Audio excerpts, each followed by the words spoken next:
guys, good morning. Pagkakaroon guys, ni ako mismo sa company Malay. Busy lang ko sa pag lihok-lihok guys sa mga trabaho. Adlang Domingo ni guys.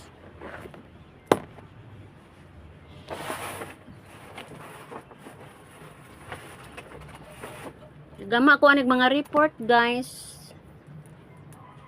Kabayan sa mga trabaho. O adlang Domingo lagi ako ra pong usaan kaya ang mga sakop ng lakaw man o sawa madugay guys. Niabot ang ako ang anak. Nanagat ni siya guys. A few moments later. Namao ni siya og ganang palang ng panagko guys. Gipataan niya sa buntag. Hapon na siya na bukad ani guys. O kaloy sa Ginoo nakakuha si Jani guys atong makita.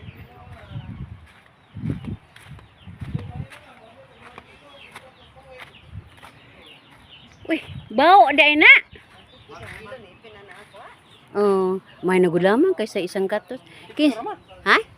Sa kariyo sa kay. Kato ng cellphone ha. May pa. Wow. 150 kilo na ba? Mawa ni pun mawa na mga Ihatod ni ante ning usad day. Lini. kan ba. Ha? Kan ba. Ihatod gudi pasuwa kay. Ha? Na kay bayron nun? Ito si enta kan ba. Ito mga 5 kilo tanan man. Anak jud. Minara ba to? Na video man. Iyo man. A few moments later. Nin tayo mga guys, gabiin na. Nibakod ko ani, nitungto na lang ko sa katri kay pamatin ako guys ang bawod niya sa kong uluhan. Nara ma miss the please bye-bye good ani guys ang among kwarto. Wala kong higda ani guys, nang hipos na minuong ko.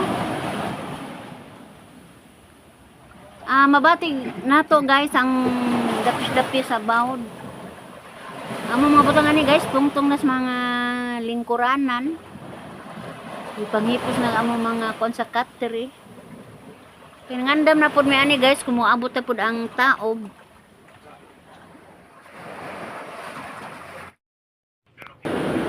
Di na lang kumatinga guys, kaya mo naman ni among sitwasyon.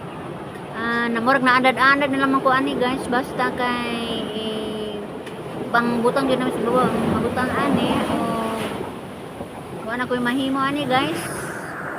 Dawat na naman ako o putong ani ra ko kutob ani guys o ako maingon bye bye.